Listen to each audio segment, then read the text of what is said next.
সকলেই নামাজকে জীবনের সঙ্গী বানান। জীবনটা অনেক সুন্দর হয়ে উঠবে এবং হাসি খুশিতে ভরে উঠবে। আসসালামু আলাইকুম ওয়া রাহমাতুল্লাহ। আশা করছি সকলে ভালো আছেন এবং সুস্থ আছেন। গত ক্লাসে আমরা শিখেছিলাম একালিপ মাছ সম্পর্কে।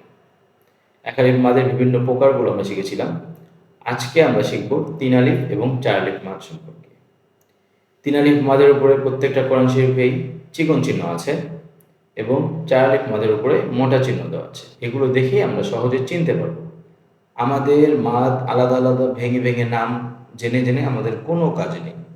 ৪ আলিফ মদ হচ্ছে ৫ প্রকার, কোথাও হচ্ছে মদের হরফের পরে যজম থাকলে, মাদের হরফের পরে তাসদিদ থাকলে, এরকম বিভিন্ন আলোচনা আছে। এগুলো আমাদের শিখা দরকার নেই। ওগুলো শিখতে গেলে আমাদের জন্য আরও কঠিন হবে।